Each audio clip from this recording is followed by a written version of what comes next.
Welcome to the Standing Up to POTS podcast, otherwise known as the Potscast.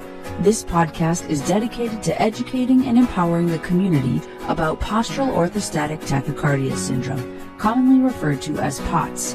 This invisible illness impacts millions, and we are committed to explaining the basics, raising awareness, exploring the research, and empowering patients to not only survive but thrive. This is the Standing Up to POTS podcast. Hello, fellow POTS patients and most lovely people who care about POTS patients. I'm Jill Brooke, your hyperadrenergic host, and today we are lucky to be speaking with a physician and researcher who is doing some very interesting and important work with vitamin D to help with autoimmune disease. And I know, you probably already take vitamin D, so do I, but I don't think we take it in the way that he is using it. We know that POTS patients have higher incidence of autoimmunity, and that newer research is suggesting that POTS itself may have an autoimmune component for some people, or be an autoimmune disease for some people. So I'm really excited to introduce you to Dr. Eduardo Beltran. Dr. Beltran, thank you so much for being here today. Thank you so much, Jill. It's a pleasure and it's an honor to be on your podcast. I hope that the information we get out and we get the word out today might be perhaps inspiring to some, and curiosity hits our head once in a while, and we might want to do our own searching into what vitamin D is, and it's a world out there, that's for sure. Yeah, well, I was hoping maybe you could just start by telling us a little bit about yourself and your medical background and what brought you to be an expert in vitamin D research. And also, why do you have videos in so many different languages? You speak so many languages. Yeah, that's correct. I'm fluent in English, Spanish, and also Portuguese. I guess you could say it's because I was a very fortunate child. My dad was a petroleum engineer, so we traveled the world. So English was one of the first languages I had to learn. I was always in an American schooling system, British schooling system, so English came along. Spanish, well, we spoke it at home. You know, my mom and my dad are originally from South America, from a country called Bolivia. And my wife is from Brazil, so this is why I speak Portuguese. Okay. So I've been around, you know. So how did you become a vitamin D researcher? After I went to medical school in South America, I did my specialty in internal medicine and dermatology in Brazil. I practiced allopathic standard normal medicine for a couple of years, as all specialists usually tend to do. Early 2013 or 2014, I heard about a physician by the name of Dr. Cicero Gali Coimbra, who was a Brazilian neurologist, and he started working with high doses of vitamin D in patients who had MS, multiple sclerosis. So incredibly, he started having very great results with his patients. And he said that his patient that was taking 50,000 international units of vitamin D3 a day, all of a sudden, not only did his MS symptoms get better, but his vitiligo also reduced in size. So the patient started to repigment it once again. And that got my attention. And obviously, I started scratching my head saying, whoa, wait a second. Vitamin D, I don't see the connection, you know. So I started asking questions and reaching out to some specialists, some experts in the field. And I started to do my own research on vitamin D. And it turned out to be that we've been prescribing vitamin D long before, even before 2013. I mean, back in the 1930s, we've had physicians who prescribed extraordinary doses of vitamin D3 to patients. Like we're talking about 100,000, 150,000 a day. Back in 1935 for patients who had rheumatoid arthritis. And this is in the United States. And lo and behold, patients got better. So I started asking some other questions, and I said to myself, well, what about toxicity? You know, because that's one of the things that we as physicians, you know, are taught to believe. You have to watch out. You don't want to cause hypercalcemia, which is a form of toxicity that's induced by vitamin D3. And I started looking at my patients, and I started prescribing doses above 50,000 international units just to see how my patients would respond to the treatment. And I did notice that my patients not only did get better, I'm talking about dermatological patients who had psoriasis, vitiligo, atopic dermatitis. You can treat more than 200 diseases with high doses of vitamin D therapy. They got better, and their calcium levels were normal. And I was like saying, well, where's the hypercalcemia? I'm not seeing it. And so it was extremely rare amongst my patients, seeing hypercalcemia as a sign of toxicity. And my patients seemed to get better. They told me, Dr. Beltran, please do not take me off vitamin D. This is working, So I said, yeah, it definitely works. I can tell. So this led to do a little bit of more research. And I ended up learning a lot about diet, a lot about anti-inflammatory diet. So the Coimbra protocol, which is the protocol that was developed in Brazil by Dr. Cicero Gali Coimbra, he designed a protocol where he tailors the amount of vitamin D that's prescribed to the patient based on how the PTH levels of the blood are. PTH is a hormone that we produce. It's known as the parathyroid hormone, and it's an antagonist for vitamin D3. So whenever we start giving vitamin D3 in high doses, one of the things that we're going to start noticing is that obviously vitamin D levels start to increase in blood, but the PTH hormone starts to go down. So they're antagonists. When vitamin D goes up, PTH goes down. And the secret to the Coimbra protocol is trying to inhibit the PTH hormone to the lower reference values, try to keep it as close to the lower quartile, I guess you could say that.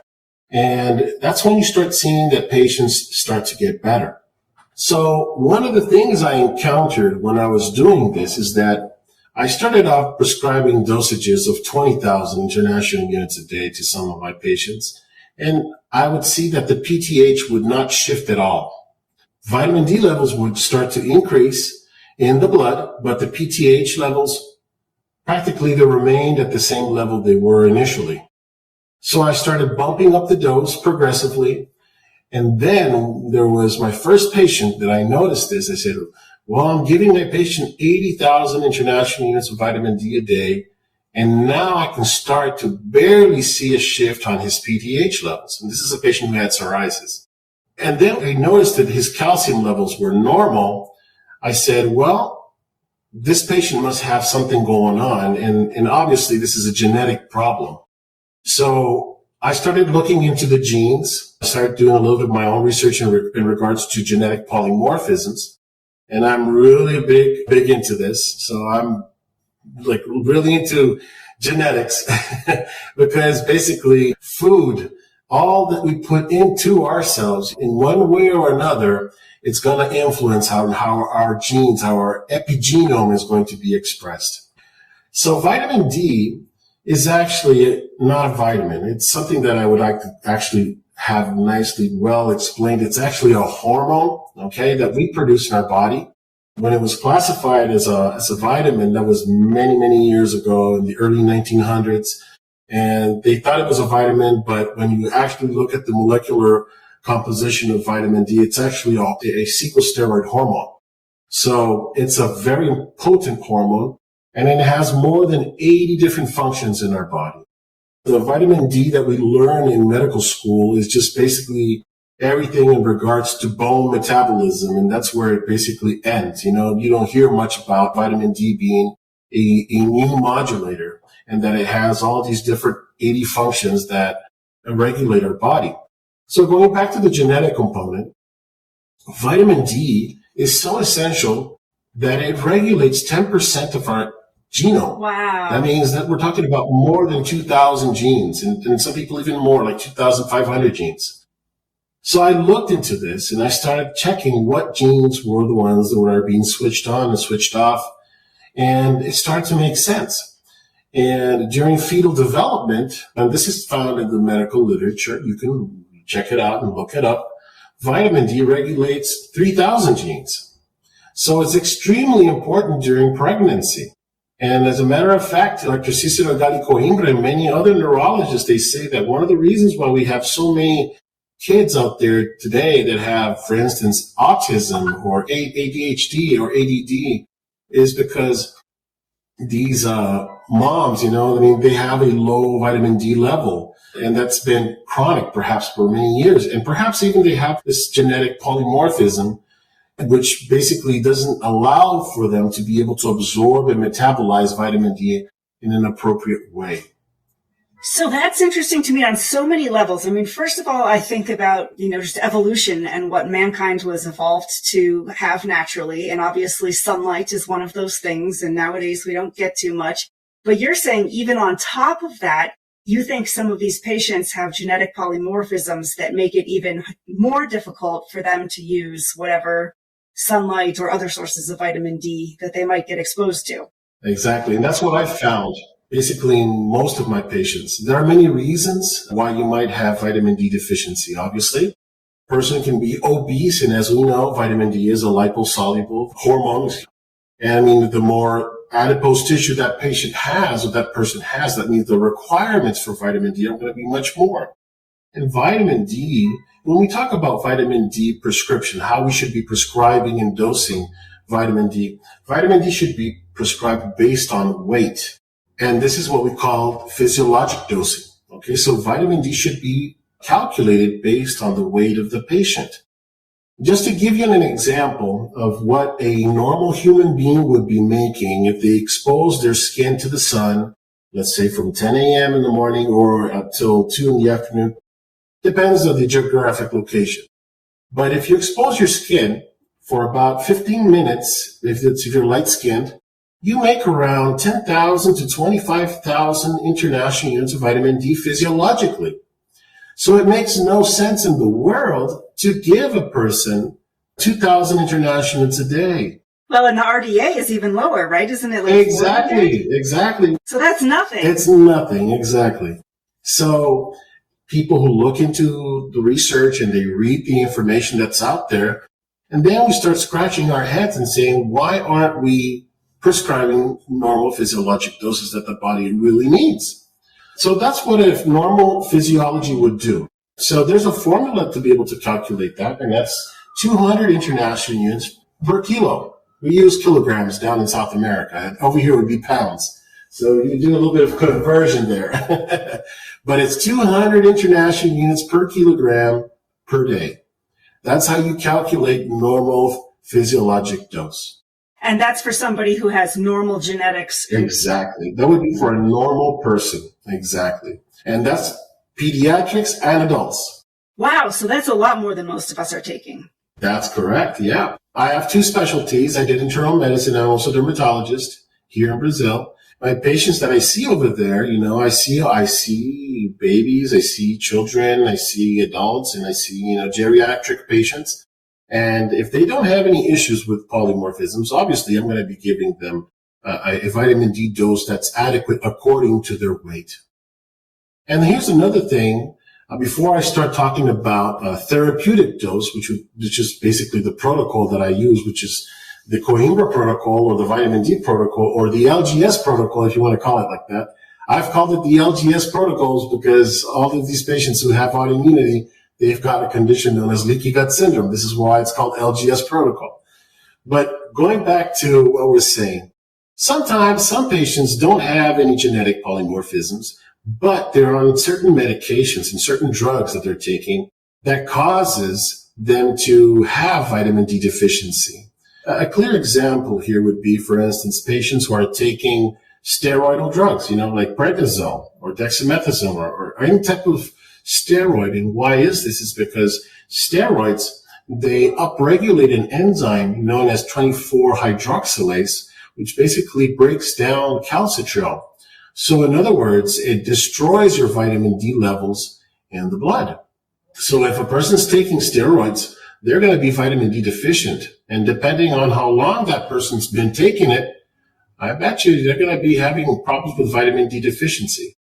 And here's the irony between that, because usually when we see patients who have autoimmunity, one of the things that physicians prescribe are steroids, just to try to keep down that autoimmunity, make those symptoms go away. Do you know, does that go for all of the steroids? So like even the Florinef that the POTS patients are on for the volume expansion, that is technically a steroid? Well, we would have to see a little bit. I'm not too sure on that one, but we could, since it's steroid, it probably upregulates 24-hydroxylase. Because I hear anecdotally from a lot of POTS patients that they take high doses of vitamin D and they cannot get their vitamin D up. And it sounds like that could be one explanation. And I suppose the other could be that they might have the polymorphism that you're talking about. That's correct. You got it. Ah, okay. Another medication, for instance, would be the antidepressive drugs like, fluoxetine. Fluoxetine inhibits a cytochrome enzyme known as CYP2R1, which is an enzyme that helps convert cholecalciferol into calcifidiol, which is the pro-hormone before it actually becomes calcitriol. So people who are taking antidepressive medication, depending on what type of antidepressive drug you are on, you can actually be causing a state of vitamin D deficiency or insufficiency. Here's the irony behind it. You see, serotonin, which is one of what we call the happy hormone, that makes us feel good and all that, one of the precursors for transforming tryptophan into serotonin is vitamin D. You see, it's a cofactor. You need it in order to make serotonin. This is why when you start giving vitamin D in adequate amounts, patients feel better, and emotionally they might even feel better as well because they're making more serotonin. And not only that, don't forget that serotonin is the initial molecule in order to be able to make melatonin. So you're also going to be helping out with sleep. So vitamin D is essential for all of these things. Wow. And don't forget, you also have dopamine. So it also helps for the production of dopamine. Well, this is absolutely mind-blowing, and it's just a reminder to me that we are so out of balance with what nature intended us to get. But I know that in one of your videos, you talk about how for people who have poor gut health, and on this podcast, we have spoken about poor gut health in the past, and you have discussed how if you have certain types of poor gut health, that can actually cause you to have other issues using vitamin D. Do you mind talking about that?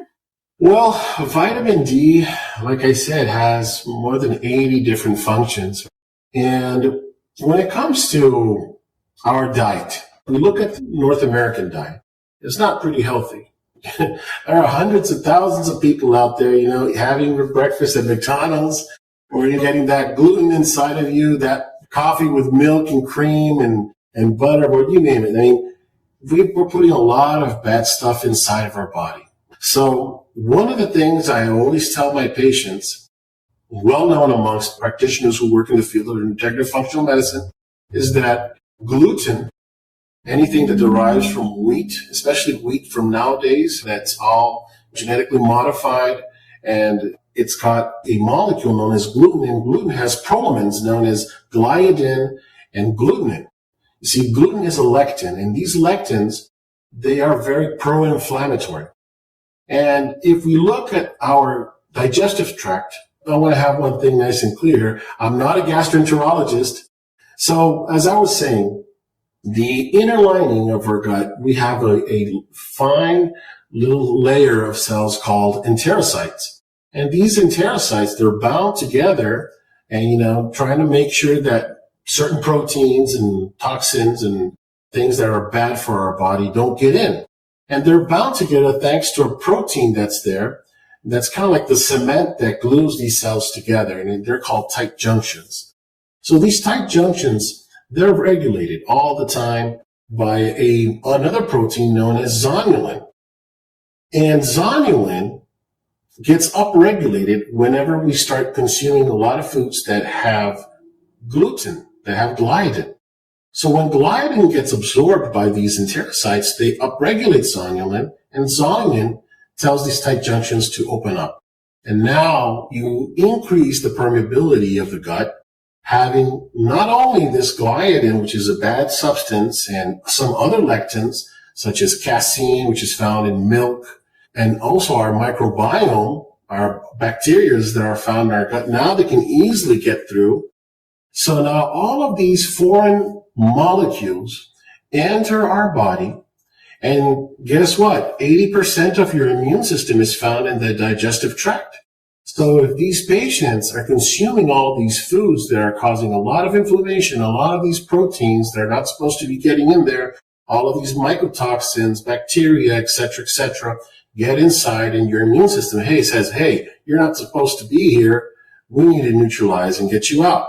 So your immune system starts producing antibodies and immune complexes that are trying to, neutralize these foreign proteins. But something happens in this case. Sometimes some of these proteins, such as gliadin, for instance, it has a sequence of amino acids that resemble certain endogenous proteins that are found in our own body. So now these antibodies that were supposed to, neutralize gliadin sometimes start getting confused with our own proteins, our own tissues that we have, and they start attacking our own tissues. And this is what we call as molecular mimicry. And it starts causing and inducing all of this autoimmunity in these patients. And curiously, and this is what was mind-blowing for me, was that every time I had a patient who had autoimmunity, one of the things I always saw in genetic testing was that 90% of my patients had genetic polymorphisms of their vitamin D genes over and over and over. So I was saying, wow, this is too common. This is so frequent. It's not just wise just to measure 25-hydroxyvitamin D. We also have to measure calcitrol as well to be able to compare to see if there's no genetic polymorphism being evident. So I'm just basically saying it has 3 stages of metabolism. And there are different genes in every single stage that might have polymorphism. So you might have a polymorphism in the transport of vitamin D. You might have a polymorphism in the conversion of cholecalciferol into calcifediol. You might have a polymorphism in the conversion of calcifediol into calcitrol. And you might even have a polymorphism in the receptors of vitamin D, which, by the way, are found in every single cell in our body. Every single cell in the human body has vitamin D receptors. And this is why this is important, is because vitamin D participates in the cell cycle. It regulates the cell cycle. It's very important. And in one of your talks, did I see you mention something about if someone had poor gut health, then some of the lipopolysaccharides, some of the nasty little bacteria that could get into the bloodstream, could gum up some of the vitamin D receptors and block That's the correct. ability? You watched my video very well. Well, that blew my mind. Yes. There's a concept that I came up with. It's called VDR cleansing through anti-inflammatory concept. So what does this mean? It means if you have leaky gut syndrome, you have all this inflammation, all these bacteria that are getting inside of you, which have toxins, lipopolysaccharides, and mycotoxins as well. They have an affinity for our vitamin D receptors. So these lipopolysaccharides, when they bind to these vitamin D receptors, and we're talking about immune cells, but we can also refer to any cell in our body. But if we talk about immune system, this is really important because if these vitamin D receptors are blocked by these lipopolysaccharides, what's going on now is that these immune cells are not going to be able to do their function, their job, as well as they're supposed to. So it's actually something really interesting because that just shows you how these microbes are so smart. And that through a process of long natural evolution through millions and millions of years, they are really smart guys in there. We don't want your immune system to be doing what it's supposed to do. So you know what? We're going to block your vitamin D receptors just to make sure that we're still around. Oh my gosh, that's mind-blowing. And just for our listeners, we have had episodes about leaky gut and about dysbiosis. So we have not discussed how if you have dysbiosis and leaky gut, that's how some of these nasty lipopolysaccharides can get into your bloodstream and do the damage. So that's why you don't want to have dysbiosis and you don't want to have leaky gut, but you really don't want to have both at the same time. Right. Here's something that I always say, the reason why autoimmunity shows up is because everything has to go wrong. You have to have dysbiosis, you have to have leaky gut going on, you have to have vitamin D deficiency, you have to have that genetic. It's the sum of all things that end up expressing itself as the disease state itself. This is like a specialty. This is why we only have very few doctors around the world who actually prescribe the Coimbra protocol. And the Coimbra protocol, to be clear, is the high-dose vitamin D plus the leaky gut syndrome diet. Well, here's the thing. Dr. Coimbra, yes, he does prescribe high doses of vitamin D3. That's correct. And he has a specific diet for the patients.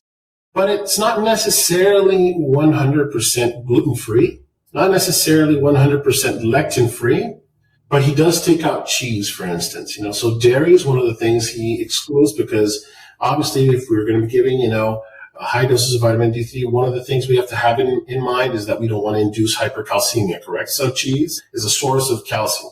But that's the main reason why. But in my studies, I've learned that it's not just enough to do that. You need more. And why is this? Is because when I started off doing what he said, and I still had those patients that didn't get better, that they improved some, but they still weren't there. Why isn't that these patients are getting better? That's when I started to study everything in regards to lectins. That's how I found everything in regards to anti-inflammatory diet. And then when I changed and I modified the diet of my patients and I optimized their vitamin D levels according to their PTH levels, the magic started to happen. My patients started to feel better. They started to go into remission. I had patients who had positive titers for ANA. So they had positive, ANAs and high titers, and all of a sudden they went negative, complete remission. But here's the thing. Our immune system isn't dumb. We have a highly specialized immune system. It has memory. So whenever you introduce one of these things again back into that patient's organism, to that gut, the immune system says, hey, I know you. You were here before. And guess what? They start producing antibodies again. So because it's got memory, it remembers that gliadin, it remembers that casein, it remembers those mycotoxins, you see? So this is why I tell my patients, if you're going to be doing this protocol, the high-dose vitamin D protocol, Coimbra protocol, the leaky gut syndrome protocol, whatever you want to call it, that has high doses of vitamin D3 and anti-inflammatory diet, there's a price you have to pay. And the price is you're going to have to stick to your protocol and stick to your diet. And that's how it goes. Well, what's funny is when I encounter people who act like it's a really big deal to not eat cheese again, I think, oh, you must not have that bad of an autoimmune condition, because once you've had it bad enough, cheese and bread is not a big deal. I tell them, hey, I understand you. Sometimes you want to have a little bit of cheese. You can try a little bit of buffalo cheese. It's okay. It's not as bad as the traditional cheese that you can buy at the supermarket. But, I have patients who have tried it, and they say, no, I'm sorry, it doesn't work for me. It comes all back again. I'm just going to have to quit it. And that's how it goes. And there are some patients, that do cheat a little bit. They go and they eat a little bit and they say, oh, Dr. Beltran, I'm going to be honest. I did cheat the other day and yeah, I felt it, but that soon got better, and it went away. Yeah, it will. But that's one of the things. You have to make sure that you are aware of these things, that diet influences greatly in everything, in all different aspects of your life. It's incredible. It's not just vitamin D, by the way. There are many other cofactors in there that also go into the protocol. Okay. And we're talking about magnesium, vitamin K2, alpha lipoic acid, a B complex that goes in there, which is B9, B12, methylfolate, methylcobalamin. These are very important vitamins because they participate in the methylation cycle. And this is very important for making sure that our epigenome is being silenced. The bad genes, we don't want them to wake up. And these are cofactors for vitamin D. So vitamin D doesn't do things by itself. It needs the help of its buddies. It needs these other vitamins as well. And it's very important to also recognize that sometimes you need to introduce some form of antibiotic, herbal antibiotic like barabine, or licorice or something like that naturally, to be able to regulate that dysbiosis. If the patient has SIBO, I have a patient that unfortunately had a real bad case of Candida And obviously, I try to avoid antibiotics, antifungals, as I use it as a last resort. Why? I'll tell you why. Because when you start giving vitamin D regulates the microbiome. It also produces metabolites that kill bacteria and fungus and viruses as well. They're called beta defensins and catalycidins. And it's extremely potent for viral infections. If you got the flu, take a high dose of vitamin D and you'll be fine. If you do get the cold, around 400,000 to 500,000 international units of vitamin D in a one dose thing, because it's not going to cause toxicity. It's a dose that's going to correct the deficiency or the insufficiency, or perhaps if that patient has a polymorphism, it's going to compensate it. I've actually published an article back in 2021 about treating patients with high doses of vitamin D in the ICU, intensive care unit, COVID patients, and they had the best outcomes. And this is a study that was done in South America, in Bolivia, and in Brazil. Interestingly, doctors that were in the intensive care unit said, well, Dr. Beltran, please teach us what you're doing because your patients are getting better. We see better prognosis in patients who are taking 600,000 international units of vitamin D. And the reason why is because, don't forget, a lot of these patients that are in the intensive care unit are receiving steroids because of the cytokine storm. Of course, yeah. And you know what that happens when you start giving steroids, you're going to break down calcitrol. So you're inducing a low vitamin D state. But also, many of them had some form of autoimmune disease ongoing there. And guess what? 90% of patients who have autoimmune disease have some form of genetic polymorphisms of vitamin D genes. So when you're treating your autoimmune patients, it sounds like you're taking into account their weight, their genetic polymorphisms, and whether they're on steroids or not. And it sounds like we've heard ranges from anywhere from 50,000 IU to 600,000 IU. I guess that was for patients in the ICU. But are you monitoring something? Yeah, exactly. I would use the 600,000 for intensive care patients. That's like for very special cases, obviously, right? But I have a patient who takes 300,000 international units of vitamin D every day. He had pemphigus. He's in remission now. He has no pemphigus, but he takes 300,000 because he was born with a genetic polymorphism. We did genetic testing, and guess what? Lo and behold, he has the genes. And that's the thing. Doctors don't do a lot of genetic testing. They don't look at those genes. They don't consider them. So do you also measure blood levels of vitamin D? Yeah, that's a very important question. When I measure vitamin D levels in patients who have autoimmune disease, I measure two metabolites. One is 25-hydroxyvitamin D, and the other one is 1,25-dihydroxyvitamin D3. And why is it important to compare these two? If the patient does not have a genetic polymorphisms on his vitamin D genes, for instance, the cascade of conversion should be somewhat equivalent. So that means that the cholecalciferol should be equivalent to the calcifidol should be equivalent to the calcitrol. But there's something that we have to know about these metabolites, that these metabolites have different half-lives. Cholecalciferol has a half-life of 24 hours. Calcifidol, or known as 25-hydroxyvitamin D, has a half-life of 3 weeks. And calcitrol has a half-life of only 2 hours. So it makes no sense in the world to take vitamin D on a weekly basis because you're inducing a high consumption rate of calcifidol. And on the long run, you're going to be causing a low vitamin D state. This is why it's important to take vitamin D every single day. Ah, Yeah. Did not know that. Okay. And comparing to calcitrol, so let's say if I have a patient that has a normal 25-hydroxyvitamin D, a normal calcifidol, but my patient is still having symptoms and they say they don't feel well, and apparently they have normal reference levels of vitamin D, of 25-hydroxyvitamin D. But when you compare to calcitrol and you see that the calcitrol is low, so that gives you an idea that perhaps, just by laboratory interpretation, that perhaps that might be caused by a genetic polymorphism.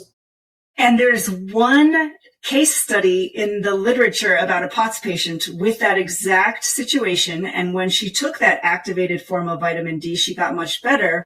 But it was only a single case study, so nobody ever knew if it was representative of POTS. Well, I've got lots of cases. Well, I know you do. And actually, I just wanted to tell our listeners to make sure to look at some of your videos online, because you are, unlike the POTS community, you specialize in dermatology where everything is visible.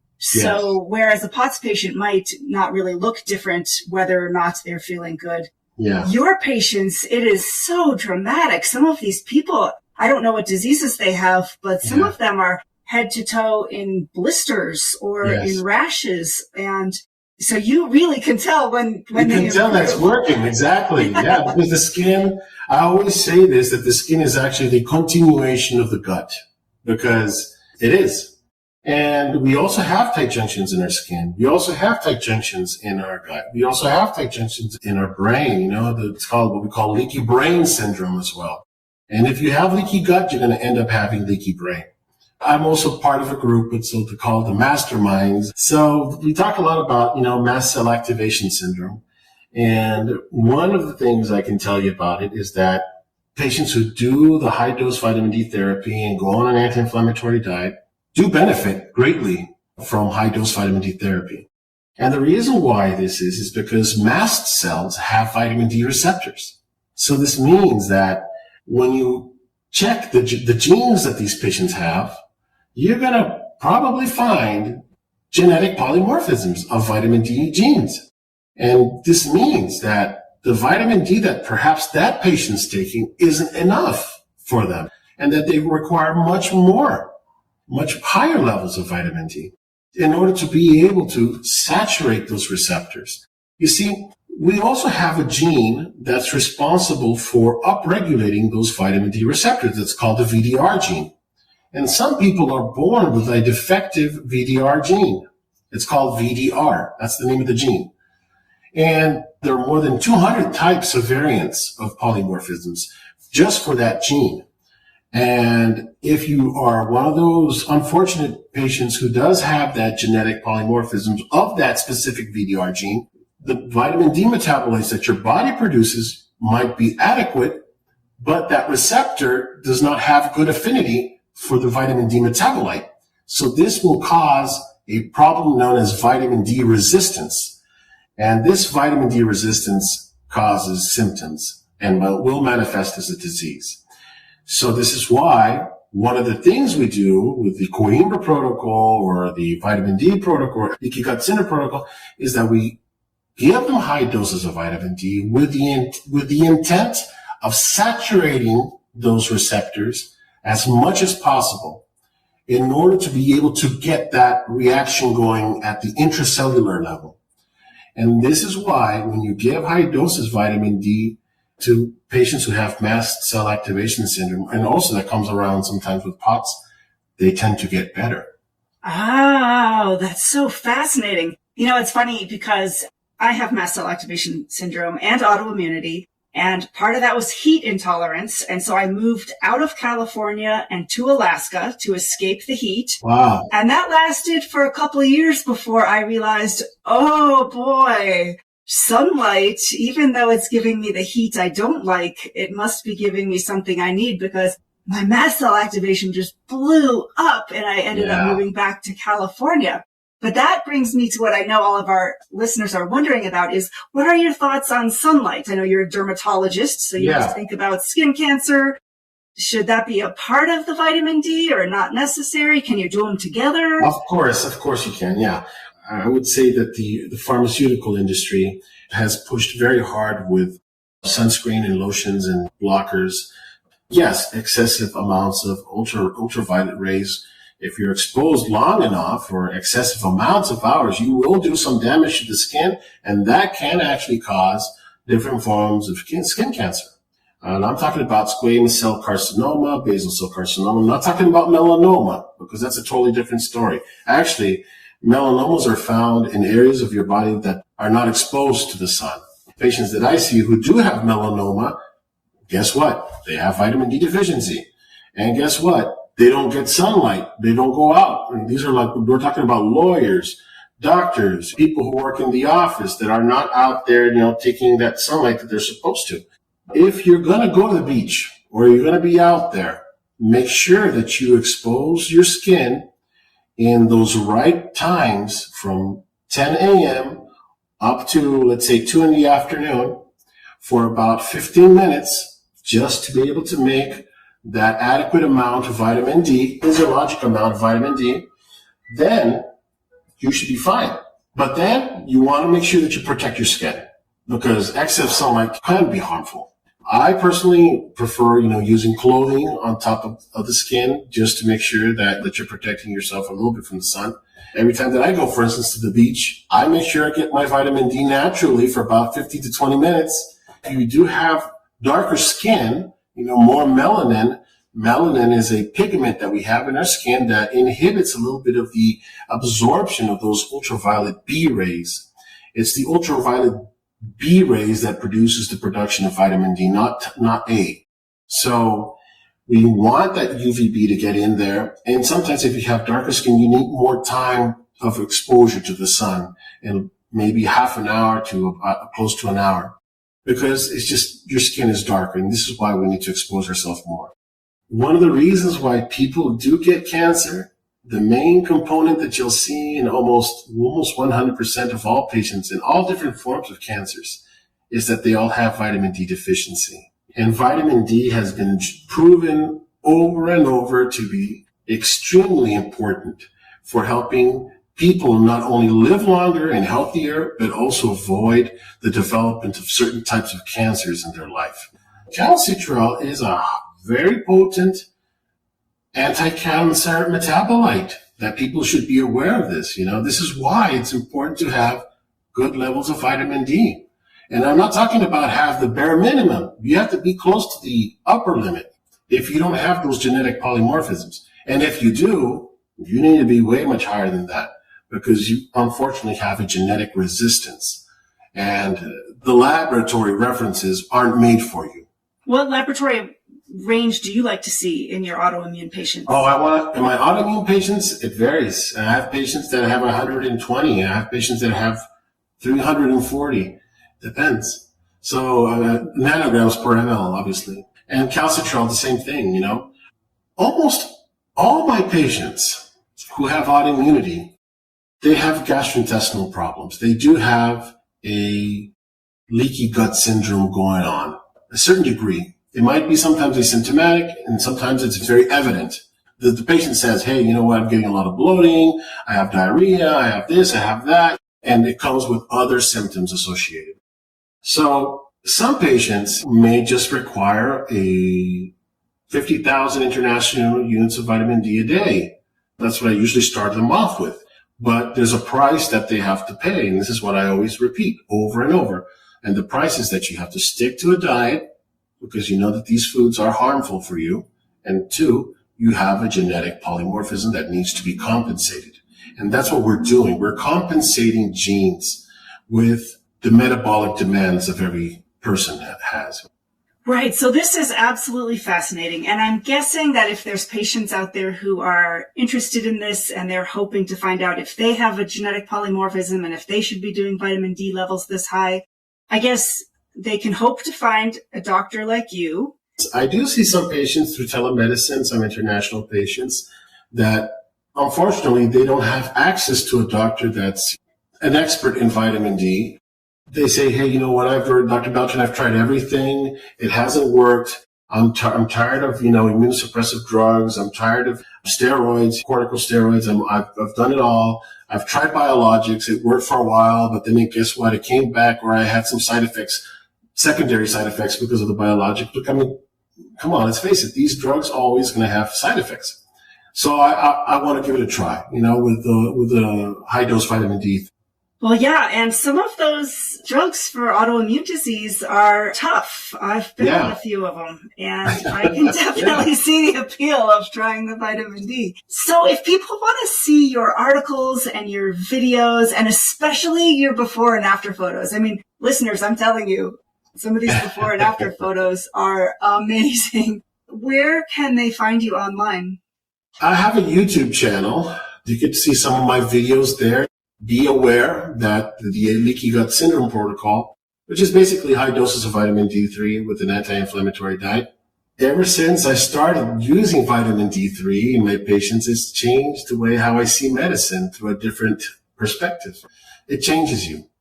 I can imagine. And I guess I just keep coming back to, from an evolutionary standpoint, it seems like sunlight and water are the two things that humans probably were designed to take advantage of the most.